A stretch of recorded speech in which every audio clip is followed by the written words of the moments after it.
नमस्कार दोस्तों, हमारे यूट्यूब चैनल एग्जाम लर्नर में आपका स्वागत है। दोस्तों, आज के इस वीडियो में हम लोग यूपीपीसीएस एग्जाम 2022 और एलटी ग्रेड एग्जाम के लिए जीएस का T20 क्वेश्चंस का ये तीसरा सीरीज है। इसके पहले दो सीरीज अपलोड कर दिया गया है, तो जो लोग नहीं देखे हैं चैनल के प्लेलिस्ट में जाके आप वहां से सभी वीडियो को देख सकते हैं।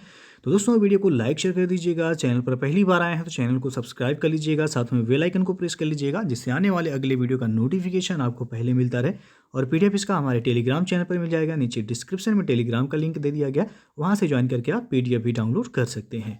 तो आइए शुरू करते हैं। दोस्तों, यदि आप यूपीपीसीएस का एग्ज़ाम फर्स्ट अटैम्प्ट में जो है क्लियर करना चाहते हैं, तो आज आपको पूरी प्रिपरेशन स्ट्रेटजी और गाइडेंस जो है एक्सपर्ट के द्वारा दी जाएगी। नीचे जो है डिस्क्रिप्शन में इसका लिंक दे दिया गया, वहाँ से जाके आप रजिस्टर नाउ करके ज्वाइन हो सकते हैं। और ये आपको रात 9 बजे ये सेशन जो है आपको देखने को मिलेगा। तो जो भी आपका यूपीपीएससी या फिर UP triple S C exam से रिलेटेड जो भी डाउट होगा, सभी डाउट को आपको इस वीडियो में क्लियर किया जाएगा। तो आप इसे ज्वाइन कर सकते हैं और अब जो है अपना डाउट क्लियर कर सकते हैं।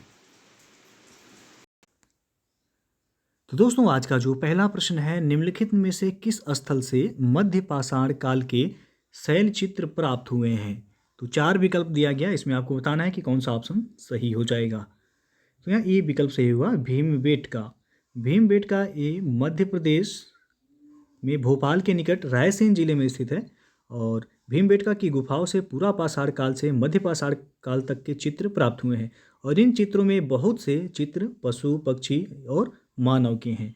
तो यहाँ पे ये ऑप्शन सही हो जाएगा कि पूछा गया किस स्थल से मध्य पाषाण काल के शैल चित्र प्राप्त हुए हैं, तो भीमबेटका से। दूसरा प्रश्न है, निम्नलिखित में से कौन भारतीय दर्शन के प्रमुख स्रोत हैं? तो बी ऑप्शन सही होगा, उपनिषद। उपनिषद ये आरण्यक के पूरक हैं एवं भारतीय दर्शन के प्रमुख स्रोत भी हैं। उपनिषदों की रचना उत्तर वैदिक काल में हुई है। राष्ट्रीय आदर्श वाक्य है सत्यमेव जयते, जो मुंडको उपनिषद से लिया गया है। तो क्वेश्चन भी पूछा गया कि सत्यमेव जयते कहाँ से लिया गया है, तो यह मुंडको उपनिषद से लिया गया है, सत्यमेव जयते। तीसरा प्रश्न है, यूनानी राजा मिनांडर एवं बौद्ध भिक्षु नागसेन का वार्तालाप किस ग्रंथ में मिलता है? तो यह मिलता है मिलिंद पन्हो। डी ऑप्शन सही हो जाएगा। मिलिंद पन्हो की रचना नागसेन ने की थी और यह पाली भाषा का ग्रंथ है। इस ग्रंथ में यूनानी शासक मिनांडर एवं बौद्ध भिक्षु नागसेन का दार्शनिक वार्तालाप मिलता है। चौथा प्रश्न है, निम्नलिखित में से किसके काल में द्वितीय बौद्ध संगीति का आयोजन हुआ था? तो द्वितीय बौद्ध संगीति का आयोजन हुआ था कालाशोक के शासन काल में, और यह वैशाली में हुआ था। तो कुल 4 बौद्ध संगीत हुए थे। पहला जो बौद्ध संगीत हुआ था राजगृह में हुआ था, और इसके शासक जो है उस समय शासक अजातशत्रु थे।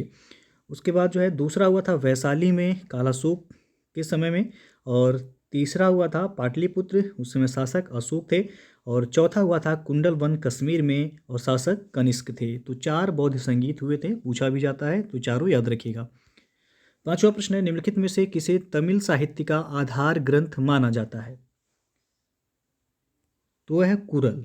ये विकल्प यहाँ पे सही हो जाएगा। कुरल को तमिल साहित्य का आधार ग्रंथ माना जाता है, और इसे तमिल साहित्य का बाइबिल अथवा पंचम वेद भी माना जाता है। तो ये ऑप्शन सही हुआ यहाँ पे कुरल। छठवां प्रश्न है, निम्नलिखित में कौन सा युग्म सही सुमेलित नहीं है? 4 विकल्प दिया गया, इसमें आपको बताना है कौन सा सही सुमेलित नहीं है। तो यहाँ देख सकते हैं आप, ये ऑप्शन जो दिया गया भीतरगांव का मंदिर खजुराहो, ये आपका गलत है। भीतरगांव का मंदिर ये उत्तर प्रदेश के कानपुर में स्थित है, ना कि खजुराहो में। तो पहला ही गलत हो जाएगा यहाँ पे। बाकी कोणार्क का सूर्य मंदिर पुरी, ये सही हो जाएगा। लिंगराज मंदिर भुवनेश्वर, और विरूपाक्ष मंदिर हम्पी, जो कि कर्नाटक में है। सातवां प्रश्न है, निम्नलिखित को सुमेलित कीजिए, और कोड के माध्यम से बताना है कि कौन सा विकल्प यहाँ पे सही हो जाएगा। तो पहला आप देख सकते हैं शून्यवाद दिया गया। शून्यवाद का प्रतिपादन नागार्जुन ने किया था, तो ये का हो जाएगा तीसरा। अद्वैतवाद का प्रतिपादन किया गया था शंकराचार्य द्वारा, तो यहाँ पे बी का हो जाएगा चौथा। फिर है शुद्ध अद्वैतवाद, तो शुद्ध अद्वैतवाद का प्रतिपादन वल्लभाचार्य ने किया था, तो यहाँ पे सी का हो जाएगा दूसरा। और विशिष्टाद्वैतवाद, इसका प्रतिपादन रामानुजाचार्य द्वारा किया गया था, तो डी का हो जाएगा पहला। 3-4-2-1, तो 3-4-2-1 आप देख सकते हैं यहाँ पे कि डी ऑप्शन यहाँ पे सही है। 8वां प्रश्न है, सल्तनत कालीन सुल्तान गयासुद्दीन बलबन के विषय में निम्नलिखित में से कौन सा कथन सही नहीं है? तो इसमें डी विकल्प जो दिया गया है कि इसी के काल में मंगोल आक्रमणकारी चंगेज खान भारत की उत्तर पश्चिम सीमा में आया था, ये गलत है आपका। मंगोल आक्रमणकारी चंगेज खान या इल्तुतमिश के समय में भारत के उत्तर पश्चिम सीमा में आया था, न कि गयासुद्दीन बलबन के समय में। तो इसलिए आपका डी ऑप्शन गलत हो जाएगा, बाकी सभी सही हैं।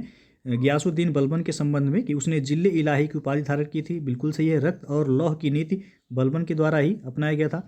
अपने दरबार में सिजदा और पाबोस की प्रथा का प्रचलन भी बलबन ने ही शुरू किया था। 9वां प्रश्न है, दिल्ली सल्तनत के किस शासक के शासनकाल में दक्षिण के राज्यों को सल्तनत में मिलाना शुरू किया गया? तो गयासुद्दीन तुगलक के शासनकाल में, सी ऑप्शन सही हो जाएगा। सबसे पहले गयासुद्दीन तुगलक के समय में ही दक्षिण के राज्यों को दिल्ली सल्तनत में मिलाया गया और इसमें सर्वप्रथम वारंगल राज्य था। तो यदि राज्य पूछा जाए कौन सा था, तो वारंगल राज्य था। जबकि दक्षिण के राज्यों पर प्रथम आक्रमण वह जलालुद्दीन खिलजी के समय देवगिरी पर और अलाउद्दीन खिलजी के नेतृत्व में हुआ था। तो यहाँ सी ऑप्शन सही हो जाएगा। 10वां प्रश्न है कि बाबर के संबंध में निम्नलिखित में से कौन सा कथन सही नहीं है? तो यहाँ सी ऑप्शन जो लिखा गया है कि अपनी आत्मकथा तुजुक ए बाबरी उर्दू भाषा में लिखी थी, गलत हो जाएगा यहाँ पे। अपनी आत्मकथा तुजुक ए बाबरी को बाबर ने कौन सी भाषा में लिखी थी? तुर्की भाषा में, ना कि उर्दू भाषा में। तो सी ऑप्शन यहाँ पे गलत हो जाएगा। बाकी सभी सही है बाबर के संबंध में कि खानवा के युद्ध में उसने जिहाद की घोषणा की थी और काबुल में उसने बादशाह की उपाधि धारण की थी और मुबैयान नामक पद्य शैली में रचनाएं लिखी थी। किसने? बाबर ने। सभी सही है, सी ऑप्शन सही नहीं है। 11वां प्रश्न है, शेरशाह की प्रशासनिक व्यवस्था के संदर्भ में निम्नलिखित कथनों पर विचार कीजिए। पहला दिया गया परगना सिकदार के अधिकार में था और दूसरा है मुंसिफ भूराजस्व की वसूली की देखरेख करता था। तो उपयुक्त कथनों में से सही कौन सा है ये बताना है। तो दोनों ही सही है, इसलिए आपका सी ऑप्शन यहाँ पे सही हो जाएगा। शेरशाह के समय कई गांवों को मिलाकर परगना बनता था जो सिकदार के जिम्मे होता था और मुंसिफ ये भू राजस्व की उगाही की देखरेख करने वाले अधिकारी होते थे। तो दोनों ही सही है। 12वां प्रश्न है, इनमें से कौन सा राजा या सम्राट राजपाट त्याग कर संत बन गए थे? तो वह थे कुलशेखर। सी ऑप्शन यहाँ पे सही हो जाएगा। कुलशेखर ये पहले त्रावणकोर, अब जो है इसका नाम मालाबार हो गया, मालाबार के राजा थे, किंतु बाद में राजपाट त्याग कर भगवान के भक्त होकर के ये संत बन गए थे और अपना शेष जीवन उन्होंने भगवान की आराधना और उनकी सेवा में ही व्यतीत किया था। यह अलवार संत थे। कौन संत थे? तो ये अलवार संत थे। 13वां प्रश्न है, निम्नलिखित पुस्तकों के अनुवाद यानी कर्ताओं जिसे ट्रांसलेटर कहते हैं कि गलत युग्म की पहचान कीजिए। तो यहाँ पे आप देख सकते हैं कि बी ऑप्शन में जो दिया गया है कालिया दमन के जो अनुवाद करता थे फैजी, गलत है यहाँ पे। कालिया दमन का फारसी में अनुवाद अबुल फजल ने किया था और उसका नाम दिया गया था आयार ए दानिश। और फैजी ने गणित की पुस्तक जो है लीलावती का फारसी में अनुवाद किया था। तो यहाँ पे बी ऑप्शन क्या है, ये गलत है। बाकी रामायण का अनुवाद अब्दुल कादिर बदायूनी ने किया था, भगवत गीता का अनुवाद दारा सिको द्वारा किया गया और पंचतंत्र का अनुवाद अबुल फजल और हुसैन फैज के द्वारा किया गया था। 14वां प्रश्न है, निम्न में से कौन सही सुमेलित है?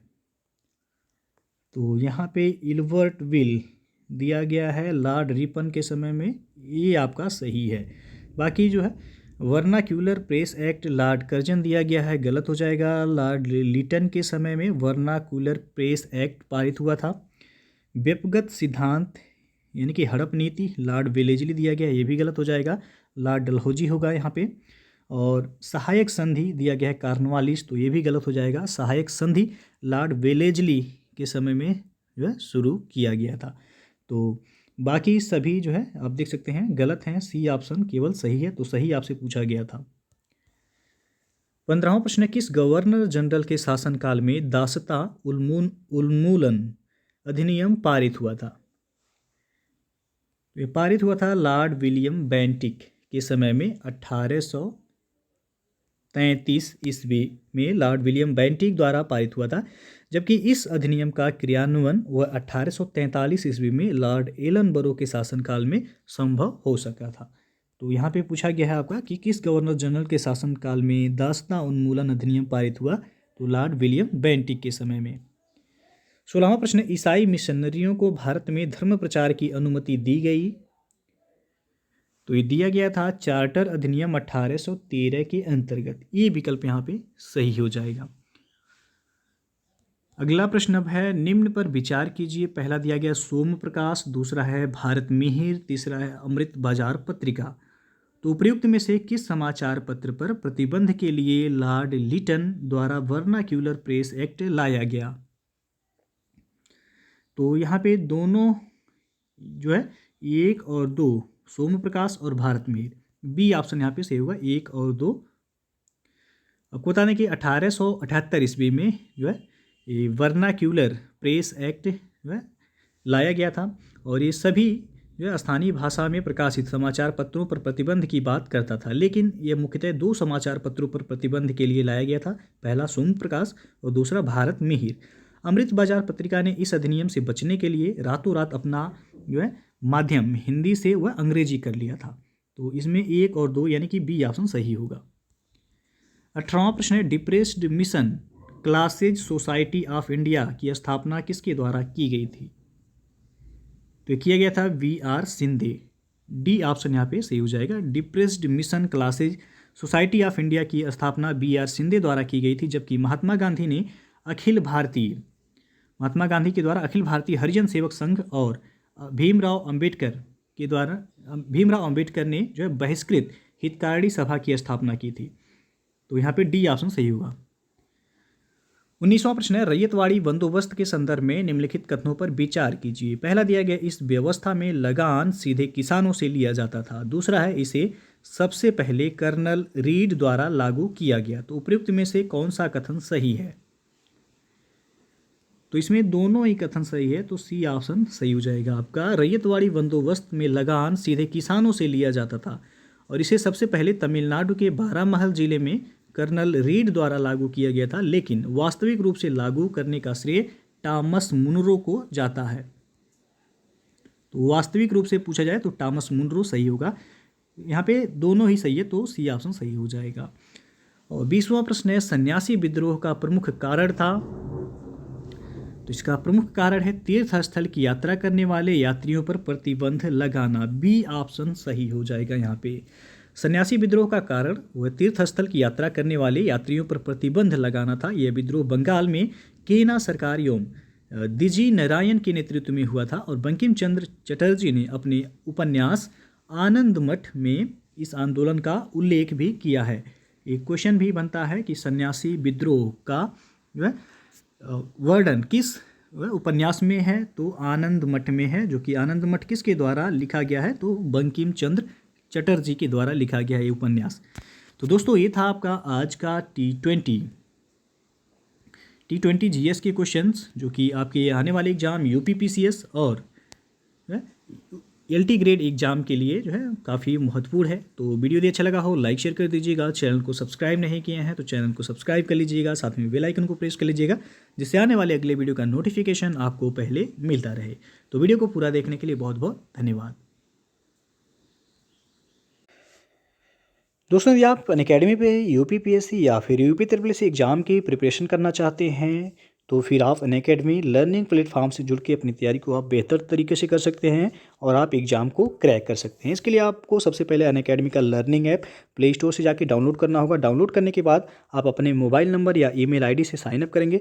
साइनअप करने के बाद आप अपने गोल को सिलेक्ट कीजिएगा, यानी कि आपको कौन से एग्ज़ाम की प्रिपरेशन करना चाहते हैं। आप किसी भी एग्ज़ाम की प्रिपरेशन करना चाहते हैं तो आपको जो वहाँ पर पूरा डिटेल्स जो है नीचे मिल जाएगा। आप अपने जो है गोल को सेलेक्ट करके जो है आप वीडियो को देख सकते हैं। सब्सक्रिप्शन लेते समय आप हमारा रेफरल कोड यूज़ कीजिएगा एग्जाम लर्नर, जिससे आपको 10% का डिस्काउंट हो जाएगा। और आपको अनअकैडमी ज्वाइन करने के एडवांटेज आप देख सकते हैं यहाँ पे। और अनअकैडमी पे जो भी कोर्सेज जो है अवेलेबल हैं इस समय आप देख सकते हैं। ROE है 2021 मेंस का जो शुरू कर दिया गया। नीचे डिस्क्रिप्शन में आपको जो है लिंक भी मिल जाएगा इसका, वहाँ से जाके आप चेक कर सकते हैं। उसके बाद जो है बैच कोर्सेज जो अवेलेबल हैं, यूपीपीएससी मेंस ऑप्शनल है, उसके बाद यूपीपीएससी पीसीएस मेंस बैचेज जो हैं उसका पूरा डिटेल जो है आपको यहाँ पे मिल जाएगा।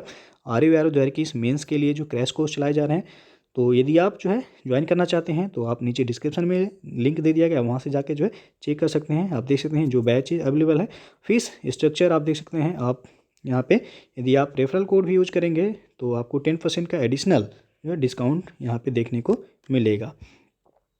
सुपर कम्बो सब्सक्रिप्शन भी है, उसके बाद आप इसे टेलीग्राम पे भी ज्वाइन कर सकते हैं। और अनलॉक 20 जो है ये आपका अब 2 फरवरी तक हो गया है। यदि आप जो है अनअकैडमी पे अभी सब्सक्रिप्शन लेते हैं तो आपको 20% का जो है डिस्काउंट मिल जाएगा। ये ऑफर आपका 2 फरवरी तक वैलिड है, तो इसका भी लिंक आपको नीचे डिस्क्रिप्शन में दे दिया गया है, वहाँ से जाके आप डिटेल चेक कर सकते हैं।